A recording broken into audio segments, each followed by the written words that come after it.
एक हरे भरे घने जंगल में 4 गायें रहती थीं। वे चारों गहरी मित्र थीं, साथ चरती, साथ सोती और हर समय एक दूसरे का ध्यान रखती। उनकी एकता इतनी मजबूत थी कि जंगल का कोई भी जानवर उनकी ओर नज़र उठाकर देखने की हिम्मत नहीं करता था। सब जानते थे कि अगर किसी एक पर हमला हुआ तो बाकी 3 तुरंत उसकी रक्षा में खड़ी हो जाएंगी। एक दिन जंगल का एक चालाक बाघ उनकी इस मित्रता को देख रहा था। उसने समझ लिया कि जब तक ये गायें एक साथ हैं वह इनका कुछ नहीं बिगाड़ सकता। इसलिए उसने धैर्य से इंतज़ार करना शुरू किया और सही अवसर खोजने लगा। धीरे धीरे समय बदला और उन गायों की मित्रता में दरार आने लगी। अब वे छोटी छोटी बातों पर झगड़ने लगीं। कभी एक दूसरे की पूंछ खींच लेती तो कभी सींगों से टकराने लगती। उनकी एकता बिखरने लगी। यह दृश्य देखकर बाघ की आंखों में चमक आई। वह मन ही मन बोला, यही तो मैं चाहता था। जब तक ये साथ थीं ये मजबूत थीं। अब जब ये अकेली हो गई हैं तो इन्हें एक एक करके मारना आसान होगा। बाघ सबसे पहले पहली गाय के पास पहुंचा।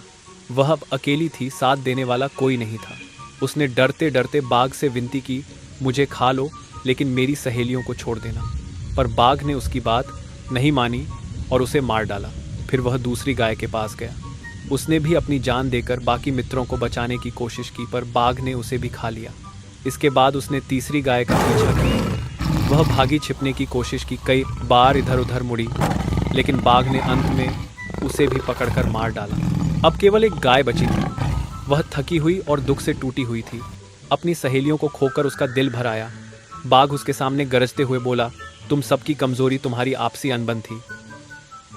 अगर तुम सब साथ रहती तो मैं कभी तुम्हारा कुछ नहीं बिगाड़ पाता, लेकिन अब तुम्हें अकेले निगलना मेरे लिए सबसे आसान है। और इतना कहकर उसने आखिरी गाय को भी मार डाला। जंगल में गहरी खामोशी छा गई। जो चारों गायें कभी एकता की मिसाल थीं, वे अब बिखरकर नष्ट हो चुकी थीं।